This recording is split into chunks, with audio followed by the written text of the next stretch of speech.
Hello, everyone, and welcome to CBA's At the Bar, a podcast where young and youngish lawyers have unscripted conversations with our guests about legal news, events, topics, stories, and whatever else strikes our fancy. I'm your host, John Amarilio of Taft, Stettinius & Hollister, and co-hosting the pod with me today is my friend and yours, Trish Rich of Holland & Knight. Hi, Trish. Hi. So, Trish, we have a different kind of episode today, and dare I say, a tastier one. We're joined by Valerie Beck of Chocolate Uplift. Valerie is a Chicago native, a Harvard College and Harvard Law grad, and former big law lawyer turned chocolate expert and entrepreneur. She started and owned a chocolate tour company and has since then become an international chocolate consultant, broker, judge, marketer, speaker. Yes, that's a thing. Some of which we'll get into today. Valerie also started the Chocolate Freedom Project, which isn't exactly the kind of Willy Wonka reference it seems to be at first, but rather exists to end child slave labor and trafficking on cocoa farms in West Africa, mostly in Côte d'Ivoire, also known as the Ivory Coast. Valerie, welcome. Thank you for coming on the pod. Thank you, John. Thank you, Trish. I'm so excited to be here. We're so excited to have you. Yay. So, Valerie, it's not often that lawyers turn into professional chocolate experts, right? As much as some of us might want to be, Trish. Maybe I've started a trend. Come on in. We're going to have you on my food podcast sometime. Let's do it. But I know that when I mentioned this show to several of my lawyer friends and one particularly interested associate in our office, the reaction was universal, and it was, how do I do that? Yay. So my first question for you is, how did you do that? Oh, I'm so excited you asked because it was a process. Not so much flipping a light switch from lawyer to chocolate services entrepreneur, but it was really a process. I fell in love with chocolate at the age of 4. I remember going to my mom and saying, "Mommy, guess what? I just found out there's such a thing as chocolate milk." And I never wanted to drink regular milk again. I mean, why? And so my whole life I've just been in love with learning about chocolate, finding out where it comes from, how is it made, what are the chemical processes that go into it, everything I could learn about it. But you didn't start there, right? You started as a lawyer. I did. You went to Harvard Law, right? I feel so grateful that I got to do that. Yes. So, The Michigan of the East? The Michigan of the East. I was going to say she was at a bit of disadvantage compared to like Yale law grads, but you overcame that. I worked hard. Thank you. You're very brave. Yeah, really. And so you went to Big Law, right? I did. We won't name the firm, but Big fine. Law. Exactly, yeah. Right? And how was your experience there? You know, I must say I've got nothing negative to say about the work or the people I worked with in terms of smart people working hard, doing flawless work product for their clients.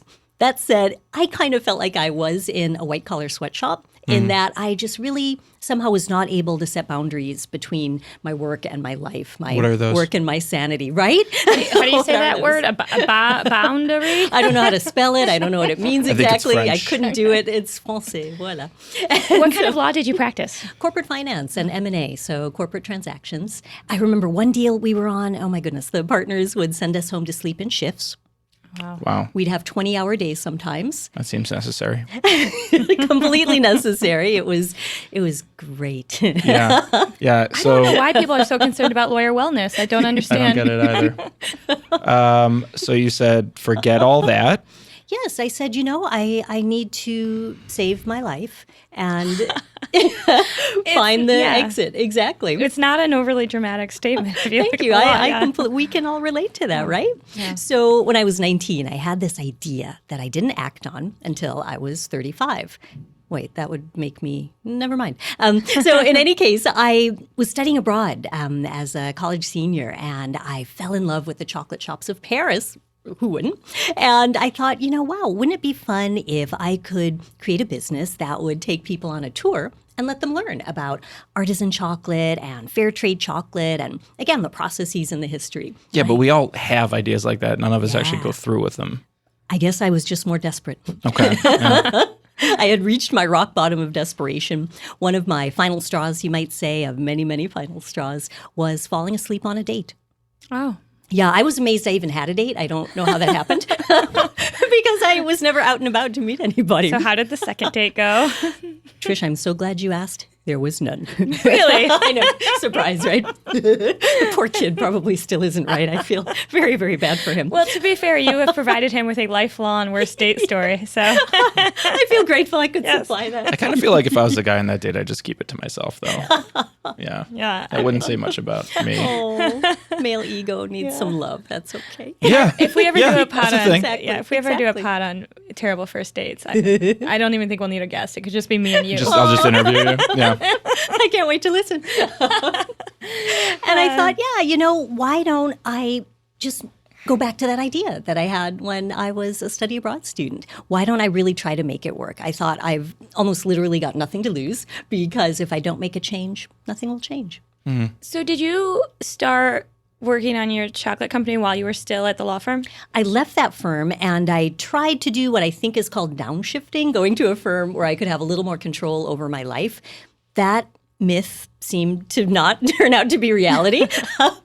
And from there, I actually went in-house and was not entirely pleased with how things turned out there either. So the short answer is yes, I was working on my business project while I was a lawyer, but the true answer is no, I somehow really didn't have the headspace to do that until I actually quit.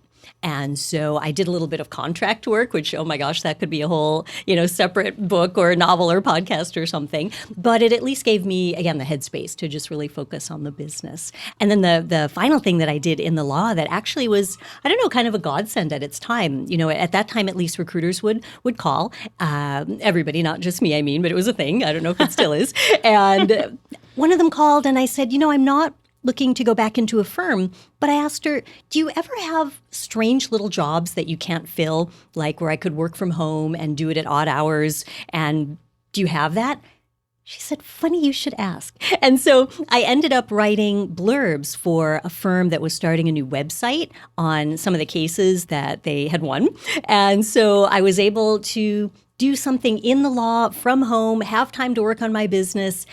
It was so crazy that it worked. And so you built up this business. Yes, I built up the business. I started with one dream and I built it to 50 employees in 4 cities. And it was so exciting to be an entrepreneur. What is it that you love about chocolate? Why did you want to introduce other people to it and teach them more about it? It's a great question, John. I love not only the flavor that, we can all get so excited about, but I love that the process of chocolate can uplift everyone along the supply chain. I don't know if that sounds as geeky as I hope it does. But every time we buy any product, who's behind that? Who made it? Who suffered for it? Or who benefited from it? And I loved always thinking about chocolate in that way. So from the cocoa farmer all the way through to the chocolate maker, any distributors, any retailers, to us, the eaters, I just love that chocolate can uplift us all. So our audience can't see this right now, but we have a table that is just filled with craft chocolate bars and different kinds of chocolate here. It's beautiful. I won't ask you which your favorite is. I'm not going to make you choose between the children, so to speak. Right? Thank you. That's what I say. I love all my children equally. This one, no. It's funny. I think that's what all parents say, right? Yeah, so not true. But we know the truth, Definitely right? the favorite. But so you wrapped up that business and you became a chocolate consultant, essentially, right? That's right. So you go around the world, as I understand it, and you do what? Yeah, so basically I help everybody along the supply chain with whatever they need for that project. For example, it might be working with the Trade Commission of Ecuador to talk with their cocoa growers and their chocolate makers and talk about ways that they can grow the kind of cocoa beans and make the kind of chocolate that the U.S. market wants to buy. So do we have some Ecuadorian chocolate here? Oh, you bet we do. This one is by Dandelion Chocolate made in San Francisco from just 2 ingredients. Ecuadorian cacao from the Costa Esmeraldas farm owned by Freddie, who's just an amazing, innovative, visionary entrepreneur. And cacao and sugar. That's all you need to make amazing chocolate. So is that like the marker of good chocolate, that it's just cacao and sugar? Traceability and clean ingredients are, I would say, definitely a marker of great chocolate. Okay. So we're trying this now. I'll see that. Even that aroma, right? Oh, John intoxicating. didn't smell it. We just put it in our mouth. Yeah. Whatever works. Yeah. I do that with wine, too. Whatever works. It's about enjoyment, however you enjoy it. That's delicious. So I'm glad you think so. what makes this chocolate stand out for you? Yeah, so for me, it's the flavor as well as the texture that I find very storytelling. The chocolate opens up for me with a certain note and then it develops. It doesn't taste like just one thing. And I find different people taste different things. So for this one, I get sort of a fruity note. I get an earthy note, maybe the tiniest hint of a floral. Or you might just say, you know what, it just tastes like chocolate and it's good. And that's okay too. But to me, it tells a story from beginning to end. The texture is flawless, so smooth without being overly unctuous, without being dry in any way. It just sort of hits that perfect spot for me.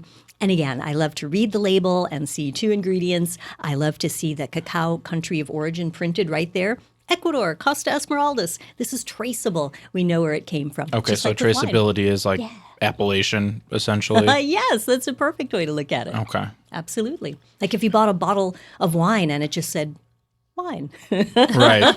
And some of We're it not does. telling you anymore. Right.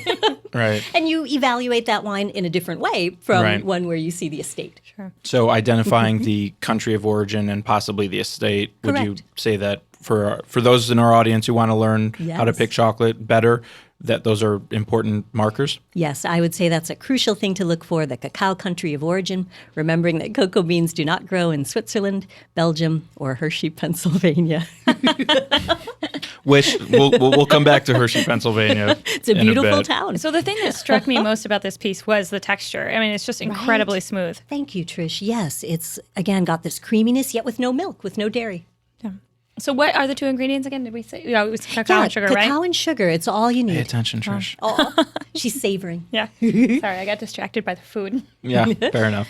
So, this one's really interesting. It's really good. So do you happen to know the place where this came from? I do. You know, I sometimes joke, I make it a point to know everything about my clients that they will let me find out and more. I love them. I respect them. They're hardworking, and I like to get as deep into their business as they want me to. So, yeah, the founders and team of Dandelion Chocolate are amazingly committed professionals.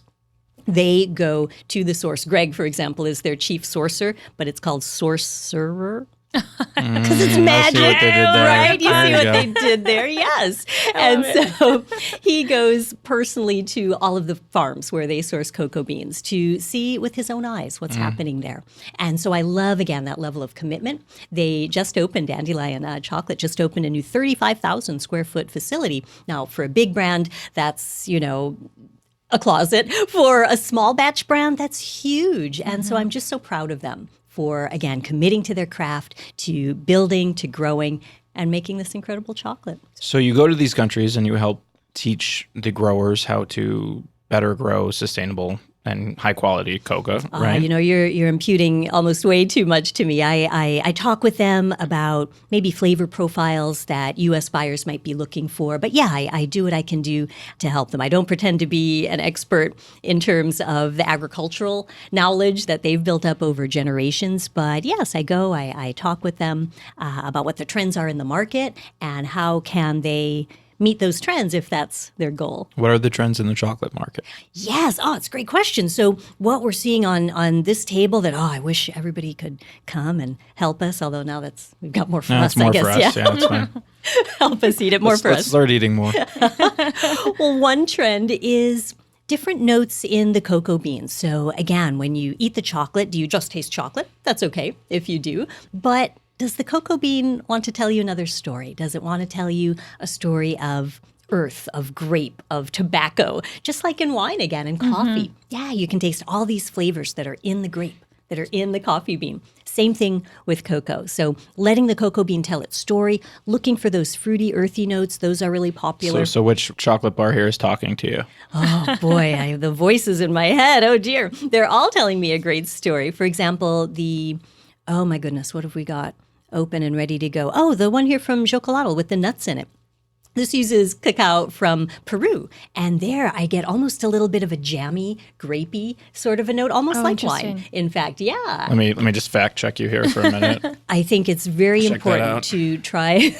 So what's in this yourself. one that we're trying right now? Yeah, so this one is called Go Nuts because it's got toasted almonds and sea salt. And the sea salt is not just any ordinary sea salt. It has been elevated by being soaked in vanilla. So again, the creativity of the inclusion, I think just gives this bar that little something extra. I'm going to talk with my mouth full. That's really good. Oh, I'm so glad you like it. Yeah. I'm so glad you like it. John, I can't thank you enough for having me on as the co-host today. I'm here for you. So yeah, I help bars like these get onto shelves. I work with the chocolate makers with anything they need in terms of marketing and wholesaling. And I just love being able to, again, share such a unique product with other chocolate lovers.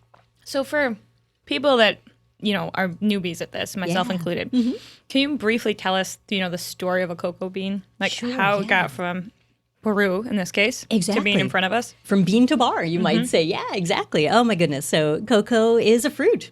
Chocolate comes from fruit. Is that not the greatest news ever? I actually learned that just a few minutes ago. Yay! So the cocoa tree grows in rainforest type areas, usually about 20 degrees north or south of the equator. With climate change, we're definitely seeing shifts in that. So that's very important in the chocolate world. And You in mean if climate change were real, right? right. Conspiracy by Chinese automakers. Oh boy! Ask any farmer, though, right? Who grows anything in the world, Right. and that farmer will tell you that there have been shifts. Sure. People might argue over where those shifts come from, but any farmer in the world will, I know, right? Will You're tell not going to you. get an argument in this room. Yeah, that's fine. You're fun. So north or south of the equator, and then all the way around the world, or predominantly in South America, are we seeing? Yeah, no, you're so right. South America is where cacao originated. We think in the Amazon basin, maybe 5,000 years ago, hopefully longer than that, because what would people have done before chocolate?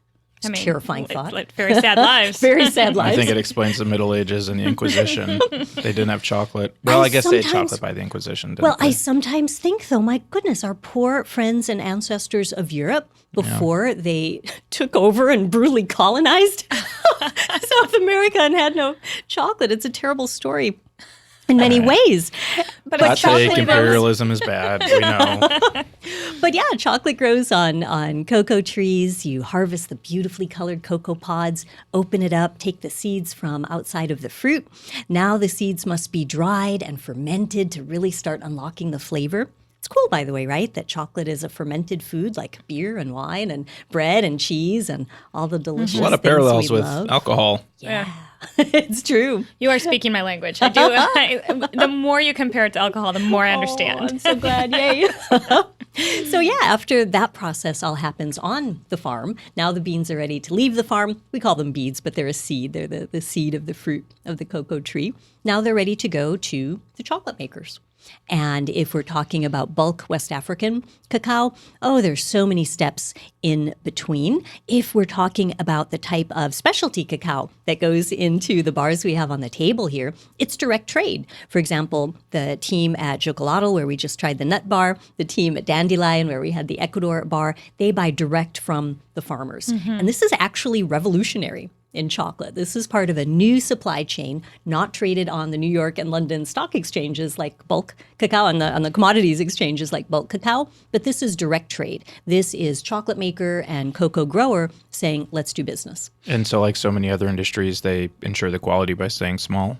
Yes, that's such an important part of it right now. Can quality scale? Can artisanship scale? That's a question that some of the larger small makers are really grappling with and bumping up against, and that I love, sort of being a part of that a little bit. But yes, by being small, the chocolate makers and chocolate growers are able to work directly together. Is it traded like a commodity, like how we trade corn or soybeans, where, somebody, like our friends here at Dandelion, will just say, I need some chocolate from somewhere in the world? Or is it more like wine, where they're specifically saying, I want it from this land plot in this country? Right. It's the latter. For small batch chocolate, it's working directly with the farmer, buying the cocoa beans directly from this lot, from this estate. But you're also correct that for the big brands, it's the former. It's buying the beans on the commodities exchange. So what's this guy over here? Oh, He's this talking guy to is me. so good, right? Ritual Chocolate, Park City, Trish, you want Utah. this? Sure. Chocolate made at 7,000 feet. I get altitude sick just thinking about it, but it's awesome there. So this one is a dark chocolate, and it has salt on it. Exactly. I can see that. Oh, thank you. Yes, this is a salted bar. Do you find, wow. too, that salt just brings out the brightness of chocolate? Ritual chocolate is, again, so smooth, right? I know you're into texture, Trish. That's good. I'm so glad you like it. I'm So where's Ritual from? Yeah, so the cacao here was grown in Ecuador, like our dandelion bar, and Ritual chocolate business is based in Utah, Park City. So you can ski, and then you can ski on in for a hot chocolate. Not bad. So once a distributor, I guess Dandelion is an example of a distributor, right? They're the chocolate makers. So They make don't- it as well. Okay. Exactly, yeah. They don't actually work with distributors in most cases. They will buy direct from the growers. So they buy from the growers. Yeah, And then they get these beans shipped to San Francisco? correct. Okay. And then what happens? Oh, that's so exciting too. You can actually go, and I was just at their new facility a couple of months ago. You can go talk about transparent. Not only is the purchase of the beans transparent, you can see the price that they paid on their transparency page on the website. You can see them making the chocolate. So the first step is to take the cocoa beans, which I've got some over here for us to look at and handle. Those? Can you, like, suck on them, or You can what's the deal? totally eat them. They're delicious. I put them on my grapefruit and my banana in the morning. They're so healthy, loaded with magnesium, iron. It's a fruit, Trish. It's a fruit. You got it. So, yeah, the cocoa beans have to be dehusked. I have a stern letter to go to the USDA about this food bureau.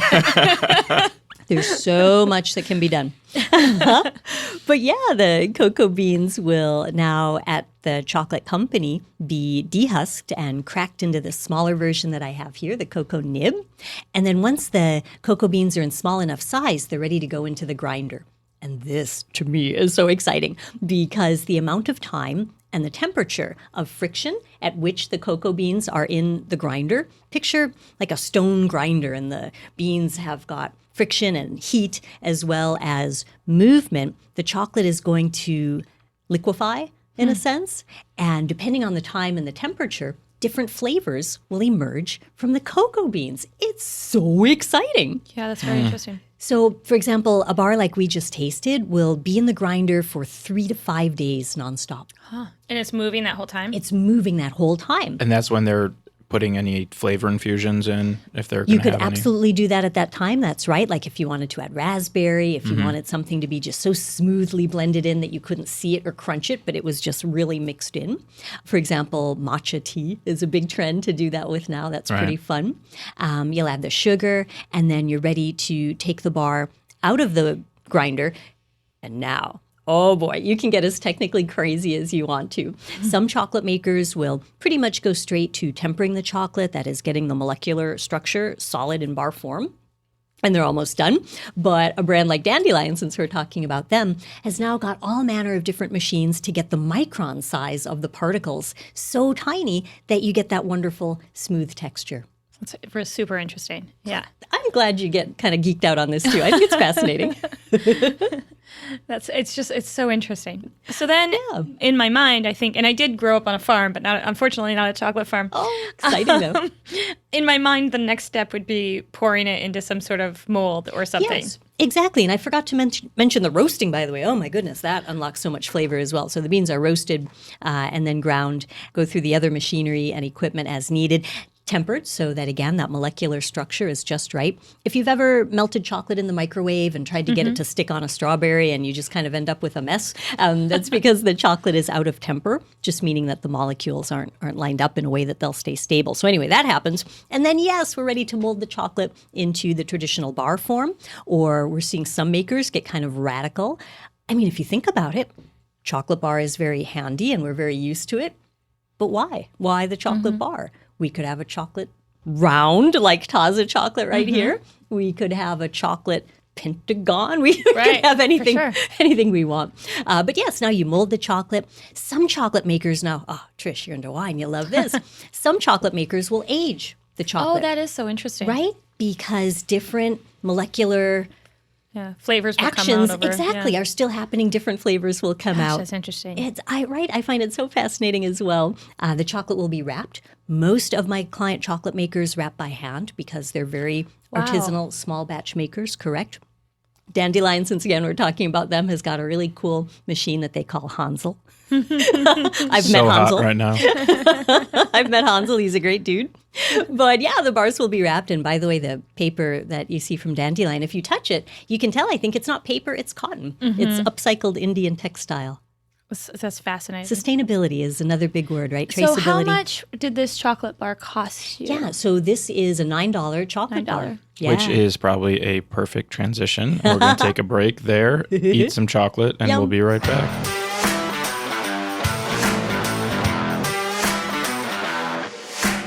Seeking to expand your legal network, sharpen your skills, and obtain free CLE? Unless you plan on being a professional failure, that's probably a good idea. Join the Chicago Bar Association today and connect with lawyers and judges who lead Chicago's legal community. The CBA will help you expand your personal and professional networks while providing practical programs and resources that meet your specific practice needs. New lawyer membership starts at just $82 a year. Learn more at www.chicagobar.org. Need a lawyer? Steve? I do. You look like you need a lawyer. The Chicago Bar Association Lawyer Referral Service has been making referrals for over 70 years to attorneys who have been thoroughly screened for experience in over 40 different areas of the law. Call 312-554-2001 or visit us online at www.chicagobar.org/LRS.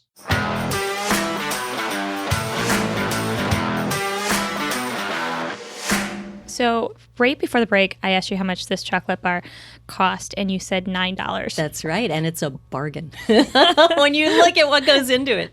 Why do you say that? I say that because the price of the cacao is usually anywhere from 5 to 7 times higher than the price of the cacao in a bulk chocolate bar. And then you factor in the payments to the farmers for their labor, if any additional beyond the price of the cacao, the transport, the handcrafting of certain elements in San Francisco in the case of Dandelion, or in other cities, Park City, for example, in the case of John's favorite salted ritual chocolate. I'd say it was my favorite. I'm leaving. I'm leaving my mind open. We have a I lot like more to that taste. attitude. There's a lot more. Purposefully You know, open I don't mind, want to. yes. No favorite child yet. Yes, not yet.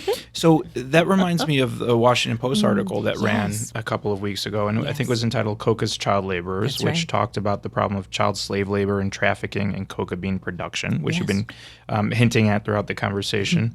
Talks about what we'll call big chocolate, maybe, Right, for right. purposes of the conversation. Yes. Including all the major brands that our audience will know. Right. And they pledged decades ago to stop using coca harvested from essentially child slave right. labor, correct? Correct.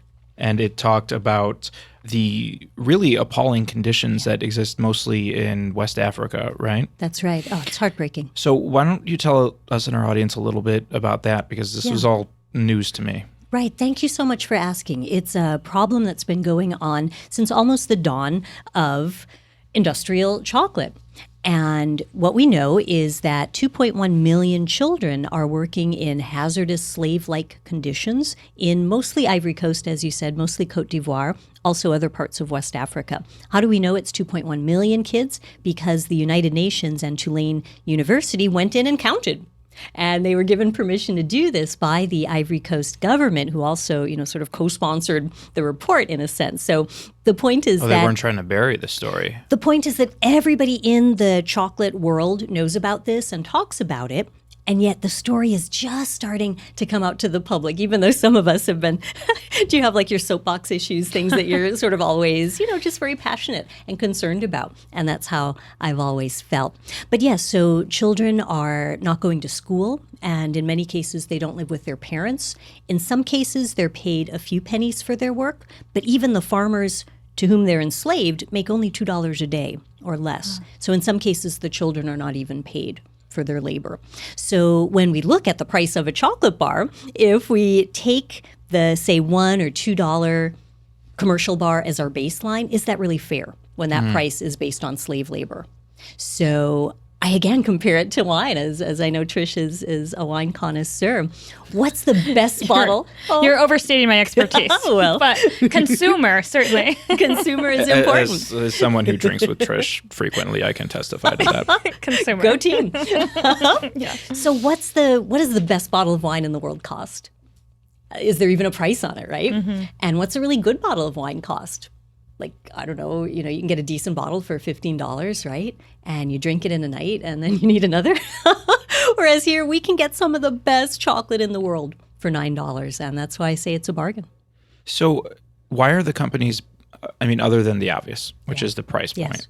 right? Why are these big companies that we all know we've all consumed throughout our childhood and adulthood, why are they still buying this? Why are they funding this tainted supply chain? Exactly. It's an excellent question. And I think one answer is that so far they have had no consequences.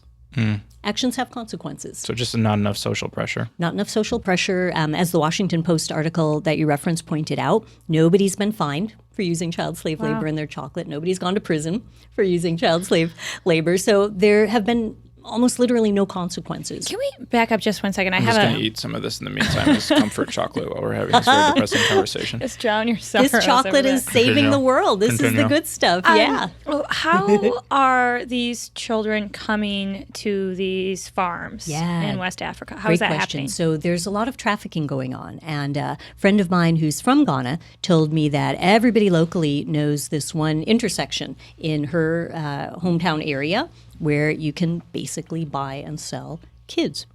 And sometimes this comes about due to the just crushing poverty there. Families all around the world love their kids. And yet, if a family can't feed their kids, gosh, the terrible, desperate measures that these families are going to. So apparently the going rate right now is somewhere around $175 to $250. You can sell your child. And now your other children have got more food to eat. You've got more food to eat. Maybe you're hoping and praying that your child is somehow going to make some money getting trafficked into these hazardous working conditions.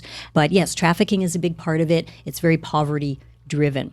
And so one way that we can eradicate this monstrous problem of child trafficking and child labor is economic, and that's paying the farmers more for their cocoa crop, just as we see happening in the alternate supply chains where craft chocolate comes from, and farmers are paid 5 to 7 times the price. But will the farmers be? Is that enough? Will the farmers be incented, or won't they just be incented to pocket the profits? They're like, why can't we treat this the way we've treated like the blood diamond problem? Yes, I think we need all of these. But how have we treated the blood diamond problem? I mean, people are still buying those all the time, right? But it's a lot better now, right? And what Valerie's talking about, it's just a complete open market for all the biggest companies in the world. I think we need so many sort of weapons to attack the problem, and absolutely paying people a fair price for their labor is the smart and ethical thing to do, I believe, in any industry, including chocolate. Having the type of public outcry that we had for blood diamonds. Where's our Hollywood star who's going to make a movie about so blood we need cacao? Leo on this. I think he's Let's busy call on Leo. that Devil in the White City movie. He's so as busy soon as he's done murdering with that. people. Oh boy. Okay. Also, I don't want to alarm It's you, gonna be but this big. one over here tastes like flowers, which weirds me out. Oh, thank you for having such a good palate, though. Yeah, I don't know. That's the rosemary that's been added to that one. That's why I don't like it. That one's got rosemary. You're not a rosemary man. Follow-up question to John. How many flowers are you eating? Right. Yeah. Well, that's a fair Too question. many, apparently. Too many. Yeah. So, like, does fair trade and all that help? Are they addressing Great this? question. Or? It's another element that we can use to approach this problem. Again, I think we can approach it so many ways. Fair trade is a great idea in terms of bringing equal fair pay for labor, in terms of bringing in women and diversity to the markets that fair trade works in. We're not seeing it work so well in chocolate, though, yet. And here's why. And again, to my fair trade friends, they know I love them. But the fair trade price of cacao is only $200 more than the bulk price of cacao. And that extra $200 is apparently not going to the farmers. So it's the problem that we were talking about before. Exactly. So the farmers are not being paid usually any more money for fair trade than they are for not fair trade. Okay. So fair trade's a scam. Many people say so. Many people also say that the program has got so much merit in so many markets, even though it's not yet working in cacao. Can it be tweaked to work in cacao? Let's hope. But checking up on it is another problem. Having farmers afford to buy into the program is a big problem. So there's a lot of challenges with fair trade in cacao. What I recommend looking for, again, if you see a fair trade label, that's awesome. But if you see the cacao country of origin, that's going to tell you usually that the chocolate maker paid farmers that we can trace and we can learn about them and we can know about them. Whereas if you look at a big chocolate brand label, you will not see the cacao country of origin.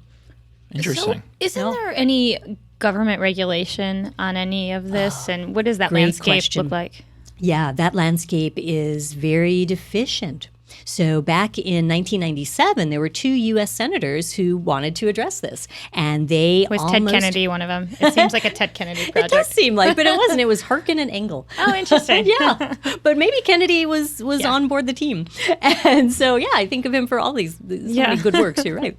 And so they were ready to pass a law saying, hey, we can't have the fruits of child slave labor coming into the U.S. And if you look back, there's like a 1933, commerce law that basically says that anyway, but this was going to make it more specific and was really going to give teeth to that law so that chocolate companies would have to clean up their act. But the chocolate companies said, let's not be hasty, guys and gals in Congress. Were there gals? I don't think there were. 1997? Yeah. Maybe There like were one a or few. two. There were a few. That Pat woman, what was her name? I liked her. Well, in any case. John and I were in high school then. We weren't. You were babies. I know. It's adorable. So the chocolate companies basically convinced Congress to let them self-regulate. And they said, I know, I see the Always shaking of the works. head. No, that Always always works works. brilliantly. So they said, we're going to clean up our act by 2005. Oh, wait, we meant 2012. Let's go for 2017. Oops, now they're saying 2025, but there's no plan. I hope you're not suggesting that big business has its arm over the government. So, all right. Revolving door is the phrase I've heard. Snark aside, is there any hope at the end of that tunnel? Yes, there's so much hope, John, at the end of the tunnel, and on a couple of fronts. One is the consumer front that I know you and I are both big believers in, that as the word spreads, we vote with our dollars, right? And big companies want to sell us what we want to buy. And if we say, hey, big companies, we really love our childhood favorites, but we'd really love if you didn't use other children to make them, they can clean up their act. Another front we're seeing is the law. I'm still a believer. We're seeing some class action suits, for example, in California and Massachusetts, where customers are suing under false advertising laws. Saying that if you had said big companies on your label or somewhere that you've got child labor in your supply chain, we would not have purchased. That omission constitutes false advertising. And then one more case that, wow, this is really kind of a heartbreaker too. 2 of the former child slaves who've grown up and escaped came to the U.S. and they're suing under the Alien Tort Statute. It's fascinating. That's kind of fascinating, right? I remember hearing about that in law school. John, can you just quick refresh everybody on? Yeah. So Although we're the seeing Supreme hope. Court's been scaling that law back quite a bit in the past few years. Yeah, no, and you're so right. And what I see almost is more hopeful than the law itself right now.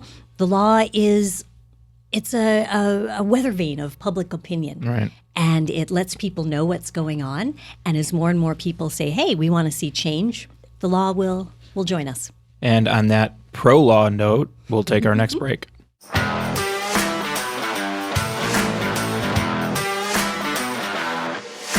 This episode of At the Bar is brought to you by courtfiling.net, your solution for filing in over 100 courts in the state of Illinois.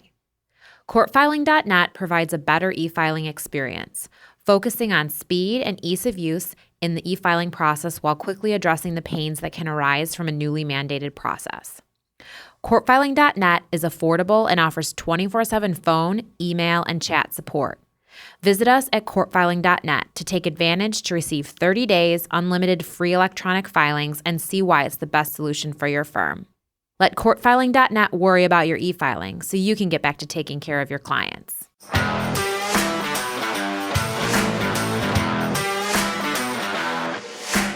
Before we start Stranger Than Legal Fiction, one of the things I've been thinking about is, as we're talking, is that turtle that got a straw in its nose and how it's a very sad story, but it's completely changed the way that we, use and deal with straws and our access to straws and all sorts of things. So we need a turtle to eat a Snickers bar. Yeah, that's what we need. A turtle with a Snicker bar. Some kind of a mascot. Nose. Yes. I think you're onto something. Yeah. And then Leo will get involved and we'll make the movie and it'll be perfect. So on that note. So let's play Stranger Than Legal Fiction. The rules are pretty simple. I think Trish definitely knows it. Trish and I have researched a strange law that's on the books somewhere, but probably shouldn't be. We've made another one up completely. Then we're going to pull you, Valerie, and each other to see if we can distinguish strange legal fact from fiction. Are you ready to play? I'm ready to play. Trish, you ready to play? I'm ready. Why don't you lead us off? All right. So I'm going to read 2 laws, and then you guys get to decide which one is the actual law and which one I made up. Always repeat the instructions right after I give them. Well, ever since I screwed it up the first time, I'm really just saying that for my own good. Okay. The first time we played this, I brought in 2 actual laws. So ever Oh, that's a trick. It's very law-abiding, yes. It's a good trick. Okay, so number 1, it's illegal not to smile in Pocatello, Idaho. Or number 2, you can't use fighting words with the intent or hope to start a fight with a police officer in Boulder, Colorado. Wow. So this is U.S. I was envisioning this would be some sort of, foreign jurisdictions. Yeah, it could be. But today it's not. But today it's not. Okay. No, that's interesting. Wow. What do you think? I smile everywhere I go, so I think I'd be safe in Pocatello, Idaho, even if that is the law. Fighting words. Well, isn't it illegal to, incite violence anyway? So I guess the legal question would be, can you provoke violence from a police officer? Yeah, I thought this one was tricky. Yeah. So what's the verdict? I'm going to go with the don't incite violence and say that's real. That's the real one? I'm going to say the smiling one is real, if only because... That's so nice. Well, He's a big smiler. as people know, I'm generally anti-smiler. As anyone who's smiling, as anyone who's ever seen a photograph of me. What if you're smiling with flowers? It's insidious. I just don't want to go down that road. But you, in my podcasting experience, usually the more ridiculous sounding of the two is the real one. I hope you're right. I'm pro-smile. I just don't think we're going to meet in the middle on this issue. But I don't believe in legislating, what people should do in that regard. Smile if you want. Don't smile if you don't want. It's a controversial I'm kind of position, but radical. why don't we ask Trish which Do the your real own law thing. is? Okay. Well, you guys are both going to be happy to know that it is, in fact, illegal not to smile in Pocatello, Idaho. Let's go. So we should be immigrating there, yes. Let's go there. That's so funny. So the interesting thing behind this law is that it was passed after a terrible winter to get people to smile more. And it led to a national advertising campaign, and now the town is known as the U.S. Smile Capital. So That's sweet. I'm not a native Chicagoan, as our listeners know, but as somebody that's lived here for 13, going on 14 years, I would really love to see their version of a terrible winter. Right? I was just thinking, have they had a polar vortex? Exactly. There's nothing like forced happiness to make people feel better. And that's the thing. Even though I believe in smiling, I don't believe in forcing. Yeah. Maybe if you just fed them chocolate, they'd... Yeah. That always helps. The Boulder law is more interesting. That it is a law in Boulder, Colorado, that you can't use fighting words with the intent or hope to start a fight. But the exception is you can do it with police officers. That's interesting. So Oh, I was as a almost protest. right. Yeah. So I was almost right. Yeah, First exactly. Amendment issue. So That's police interesting. officers are the exception to that law in Boulder. And you can do this unless and until the police officer tells you to stop. But the rub on this law, which I think is kind of fun, is that your intent to annoy or harass the police officer has to be very clear. So, So if I'm smiling, So you can't just be you. right, yeah, And yeah. exactly. Right. You have to be outwardly annoyed, Like and poking harassing. him or her. Like, does this hurt? Does this hurt? So anyway, field trip to Boulder. you must have siblings. Yeah. Boulder. Yeah. Oh, yeah. Yeah, I do. So yeah, Boulder's a great town. so you guys both got it right. Yay, Yeah, kind so- of. Well, No, you did. So Yeah. this is fun. yeah. Okay, John, what do you got for us? So, in anticipation of the discussion about West Africa, I decided to look up some strange law from Africa. Oh, Big nice. place, but I found one that I thought really fit the bill. And I did the same with the Caribbean. Maybe. Nice. We'll find out which Maybe. one's true. I've got Belize chocolate. Option number 1. In the Central African country of Burundi, jogging is illegal and can earn you a prison term from 5 years to life. Wow. So, jogging. So I as a runner, I have some questions about that. But you can Well, do we'll the get to I was them. just We'll get to thinking, them. You know the rules. What about running as compared to jogging? Exactly. Right. That's exactly my question. Okay, but yeah. tell us your other rule first. Marathoning. Okay, we'll go on. Like, is it just a rule that you can't be a slow runner? That's a good question. Yeah. So anyway, go ahead. What's your Okay. second one? On the Caribbean island of Montserrat, it is illegal to drink rum, the consumption of which can earn you up to 1 year in prison. But rum is the Caribbean. Right. Sugar. And is cacao. Is that the trick? Cacao is the Or- Caribbean. He's a trickster. I'm getting that sense. He is. Yeah. He is. You cannot trust this guy. Valerie, you're our guest. Why don't you go Well, first? thank you, John. Well, I am very intrigued by the Burundi idea because I was kind of thinking along the lines with Trish. Is jogging just sort of like, Western colonialism in another form? We don't want it. Is it okay to run but not, Right. Sort of meander? Yeah. So I think, at least the way I've heard it described is, and I've been running for 25 years, is that if you're going at a pace that's slower than 10 miles an hour, that's a jog, and faster than that is a run. So you think if this law is real, that there are Burundian police officers laser scanning people as they go by? What I'm hearing you say is I'm overthinking this. Maybe. But that's what we want lawyers to do, Right. analysis. Yes, you're going to love my bill for this. And I'm just thinking, if you've been running for 25 years, she's like a child athletic prodigy when you started. Yeah, I love was that. -7 when I started running. Exactly. Wow. Impressive. I know we're going to have to go running after this podcast because of all the calories we've consumed. But Oh, that's a whole other topic. This chocolate is a metabolism booster. You're going to walk out of here even skinnier.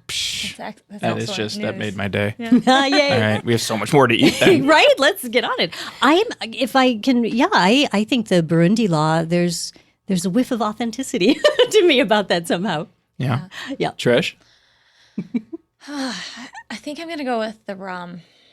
And you'd be wrong. I knew it Well was done, the jogging. Valerie. How could rum be illegal I thought in you the were Caribbean? trying It's to like trick me. half of their economy. Okay, so tell And me about cacao the jogging being another- law, because am I Another right factor. that you can run but you can't jog? No, you've completely overthought this. Oh, You can't run either. You can't run either. That's So in interesting. 2014, the president banned jogging because he feared it was being used as a cover for subversion. Interesting. Yeah, at least according to the BBC News. Interesting. Interesting. I wonder That if is it was some interesting. sort of Western That country has a lot of recolonialization attempt. problems, a lot of violence issues. There's probably a depressing explanation for it, but we're not going to get into that because we've been talking chocolate today, and I think we should end on that note. Okay. I want to thank our guest, Valerie Beck of Chocolate Uplift, for this informative and apparently not fattening conversation. That's right. I also want to thank everyone here at the CBA who makes this machine run, including my co-host Trish Rich, our executive producer Jen Byrne, Ricardo Islas on sound, and everyone at the Legal Talk Network family. Remember, you can follow us and send us comments, questions, episode ideas, or just troll us on Facebook, Instagram, and Twitter at CBA at the Bar, all one word. Please also rate and leave us your feedback on Apple Podcasts, Google Play, Stitcher, Spotify, or wherever you download your podcast. It helps us get the word out. Until next time, for everyone here at the CBA, thank you for joining us, and we'll see you soon at the bar.